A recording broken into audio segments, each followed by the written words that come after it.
any user that comes to firefly.adobe.com, let's say uses Nano Banana for image editing, the content gets signed by us and say this image is edited or generated by Nano Banana on firefly.adobe.com, and user can go and distribute that.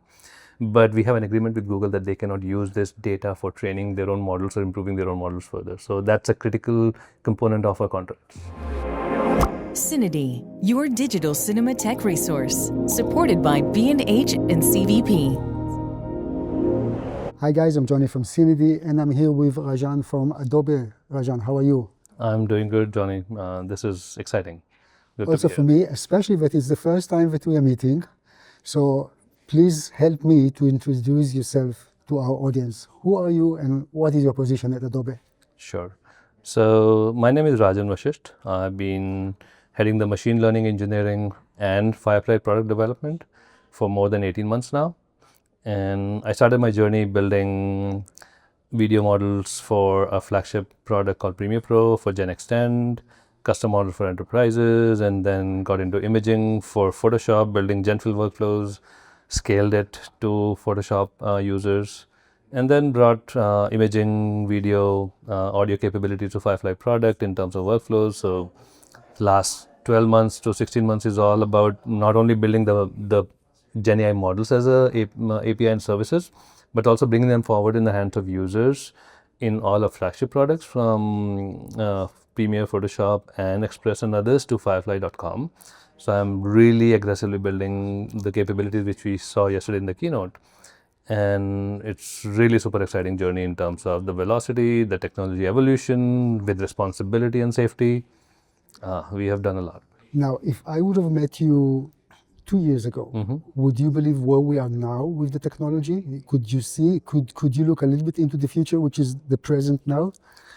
I think where we are today, many of our hypotheses got validated. There are a few which got invalidated too. But our stand has always been about how do we bring technology to our users in a responsible and safe manner. And we do that today as well. But we have seen a lot more adoption in enterprises as well in terms of with the speed they are adopting the new technology for content generation and time to market versus individual creators who really want to get to their hands-on content in a certain way quickly, which can be distributed across channels. So we knew that it's going to be the reality soon, but the pace of technology and the pace of user engagement interest is certainly very interesting, which we thought that it might take few more months or quarters more, but we knew that direction is right. And I think most of those got validated, and that's the reason I'm saying this Max is really exciting, because we are seeing the whole spectrum of the horizon we are catering to, and I don't see a big surprise anywhere. Great. So, because you raised the topic of, let's call it safety or anything that has to do with content, and this is one of the questions that we are being asked a lot by our audience, especially when it comes to Adobe.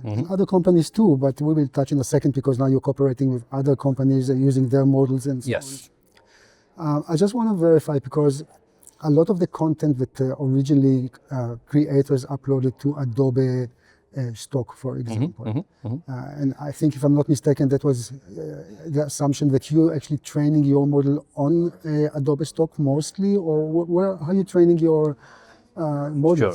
So we do have a very well-defined construct internally at Adobe. Means stock is a source as well for the data, but the way stock processes it's also buys a lot of data, and then a lot of creators and CPROs also contribute to that and get paid for it. So our repositories have grown over a period of time, and we have also worked with a lot of customers who have given us the rights about how can we use the data as part of our contracts. But we are very clear and upfront about our policies whenever we sign a new agreement with any creator or a photographer or an enterprise about what's the use of the data. And even if you look at today, when you use any Firefly model, which is trained on commercially safe construct in terms of data processing, etc., and versus a third-party model, right? We talk very clearly about how do you use it and what's the responsibility behind it. And that spans not only from data curation, but cleaning up the data, ensuring that we have all the controls where we don't get non-copyrighted data or the data we are not supposed to use for training. that is our responsibility. But when we go and integrate with third-party models, we have an agreement with them that they cannot use this data as well to train the model further. So we are not only acting responsibly towards our models, but we are also taking a responsibility to third-party models as well. Okay, so two things, because what you said now is very important. So first of all, if I'm contributing my own creation to Adobe stock, can I actually tell you, please do not use my creation to train your AI model, or it's not possible? It's part of the overall agreement. If I upload stuff, I'm obliged for that. How does it work? So it depends on the kind of tier or the construct you choose to upload, right? We ensure that the users who are contributing, they are choosing the certain selections to the questions about how they want the data to be used and shared. There's Adobe Stock. There are a lot of platforms that sell that data as well too, right? And people get paid for contributing to it. So different types of usages. So what I can say is that we have really matured that ecosystem for years, and we have not compromised on copyrights at all. So if you're contributing and if you're open to share for training or to share with others where people can download and pay for it, but those constructs our users have to sign up for, and then the journey is taken forward accordingly based on the construct they choose. So. Okay, and you mentioned, because that was also very clear yesterday, that you are collaborating with third-party companies, and so just that I get it right, if I'm using a model outside of your system, within your system, how is the copyright, how the training is being done? Sure. So when we onboard a third-party model first, right, whether it's Nano Banana or Flux or any other video or imaging model, we work with the vendors, first of all, in terms of to understand the kind of data they're trained on, right? Second, we also evaluate them for our users' needs. It's not that we just bring any third-party model on the system.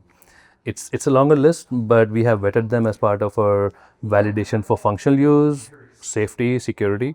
But it's also that the contract we sign with them, that any user that comes to firefly.adobe.com, let's say uses Nano Banana for image editing,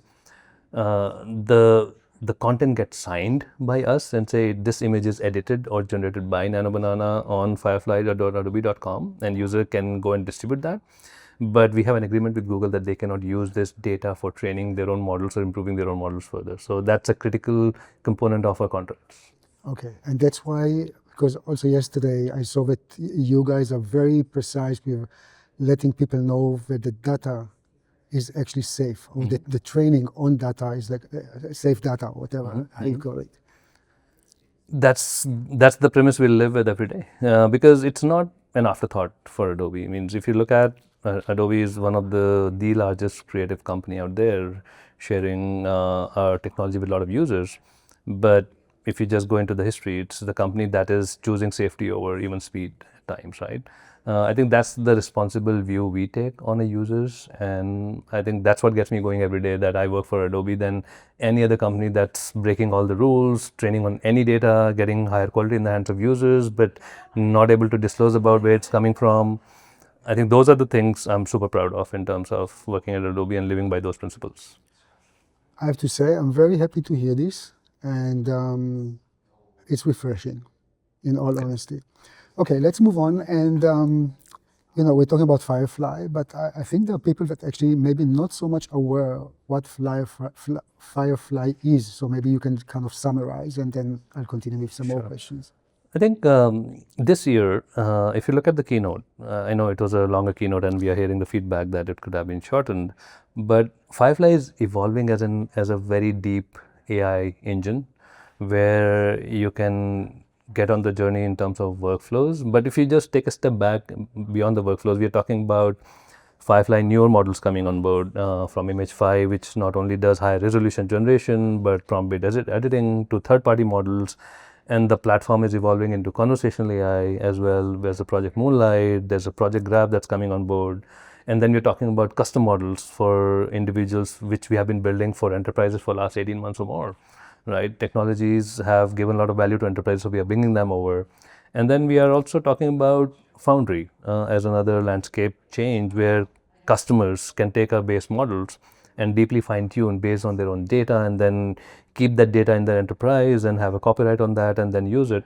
So this whole story is emerging as an engine in terms of individuals to teams to enterprises, and then from models to workflows to brand safety and consistency.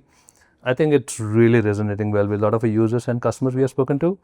And all the meetings I had yesterday with people at booth or customers, they are super exciting seeing this story coming around in this Max. And I think that's the super exciting part of a journey in last 1.5 to 2 years of what we're building.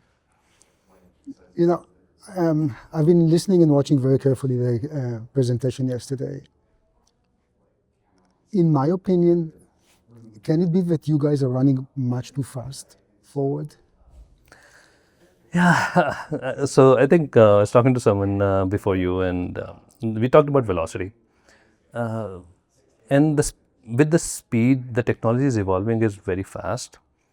And I always believe in having higher velocity but with responsibility, right?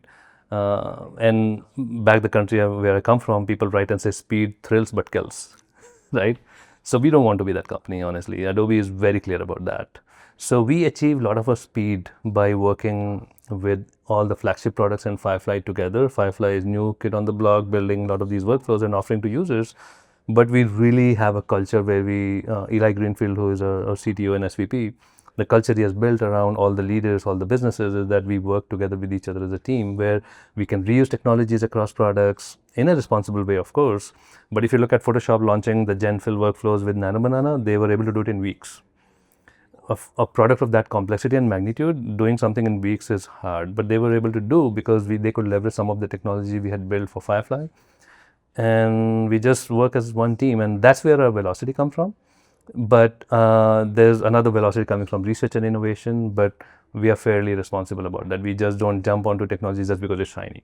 If it works for the users, we work with them in different phases, different user research groups, different communities, advisory board meetings, or summits. But we only bring technology forward when we believe that this is where people get value, and because they trust us for that. And I'm glad to see that if seeing it is coming much faster. Sometimes we hear that are we slow or fast enough. So it's always a question about offering the right value at the right time. And in a certain way, you can learn more from users in a phased manner. So I don't think it's too fast to be risky. But certainly we are also marching in line with the way technology is evolving. So it's faster evolution, if you ask me. Maybe the right way is overwhelming more than fast. Okay. Because in some ways, I was watching the great things that in general your tools can do. And I was trying to define for myself, where is me in this? Meaning, if I used to be the filmmaker or photographer, but just take a photo, and the photo is fine, but then my client would like the face to be forward and not to the side. I know. I just click a button, and now the person whom I took a photo of is facing the camera. Yes. But that's not the photo I took anymore. Agreed. So, and that's the question for me. First of all, I understand it might save time and money, but where is me in this? So, and I was talking to a gentleman before you, and my journey in the industry is almost 30 years. And people get very excited about whenever new technologies come in. And if you look at Amazon coming in and people are saying it's going to be e-commerce all over, and there'll be no offline stores, and they do exist. Even Amazon tried to open their own stores, right? My think of a future is that there'll be people who will be keen to do things with their own hands and controls and everything, and the systems, products, and workflows should support them, and we will continue to. What we are additionally offering is that if there is value through simplification to users who are new users coming in, they may not have time. Sometimes they may have time and they can use controls and then get their own content. So any workflow you see today on the keynote screen, you are allowed to bring your own content and then take the journey forward. But there are certain users and there are certain type of use cases when people look for more generative capabilities as well. So you will see all of that as a set of offerings. But Project Moonlight is something much more promising as a new technology where you can get handled to those workflows in a certain way versus you choose not to use it. That's completely fine. And I don't see a world where everything is generative. I see a hybrid world where generative and people using their own controls and generated content to achieve what they want to do coexist. The percentages or form and shape, we'll see how it evolves. But I completely agree with you. I have been an engineer. I know there are a lot of tools out there to generate code, but I would be the guy who will be writing code from scratch myself. So I can hear you. I also felt somehow it was a bit repetitive, but that the tools that you're offering are the main purpose is to aid people and not to replace them. Oh yes. And that was for me walking a little bit on thin ice here when you show the capabilities and when you see what it can do, and then still claim that you come to assist and not to replace. So when you get out of this room today, you should walk on thick ice first, right? Because the way we build technology, and every day we tell our teams that we are here to amplify. We are not here to replace humans. And people get very excited about technology, and then you go around and say a lot of these new founders, they're building technology and building doomsday bunkers because they are really taking it to another extreme. I think Adobe is different. Adobe is different in terms of looking at it inclusively, in terms of how do we amplify people. And if there are technologies that offer that as a support to them, I think we should certainly adopt that. But we keenly look for user feedback and their inputs through various forms. And I have really been hit by a lot of users at our booths and say, thanks for listening to us. So I think that's where I believe that we exist because they are using us, not other way around. Well, very nice to hear this.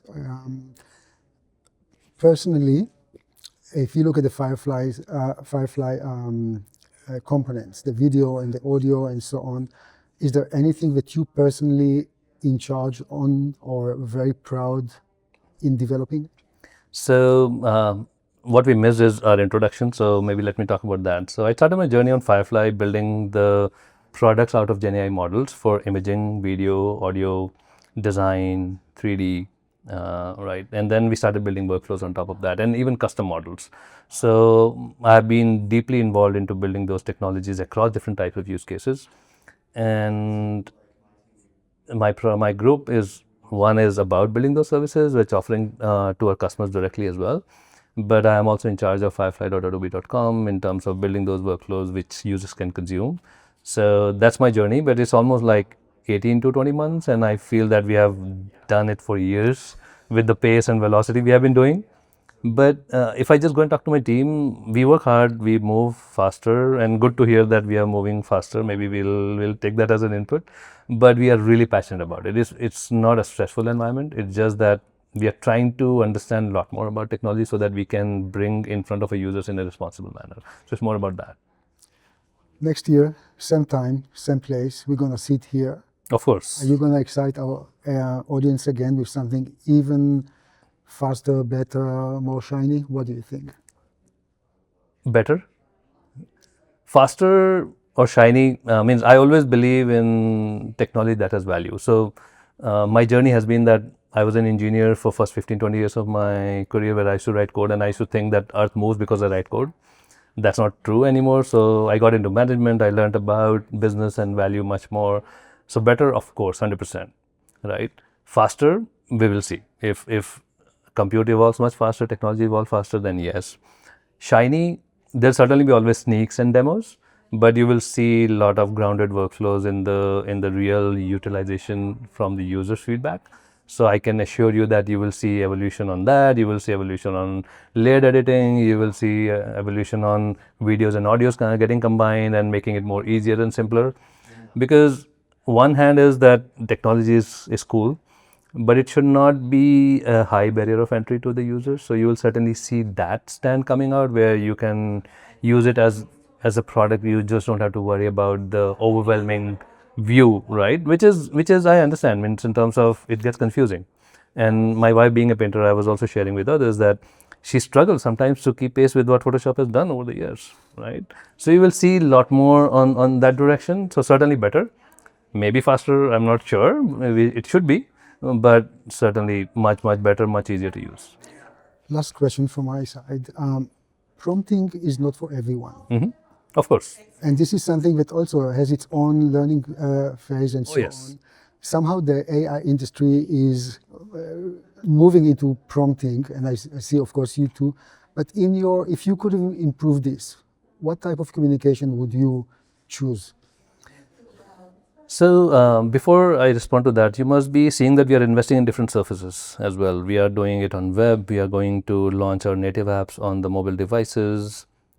I think prompt is one way to interact with these workflows and technologies, but you should be able to speak or do something in a different way on a device. That's completely okay, right? Because a true value of a technology is how you can get as close as possible to linguistics so that people can communicate with it. And that's what is really gets me going every day, that this technology has that potential to remove that barrier on how do you interact. Prompt is just one way.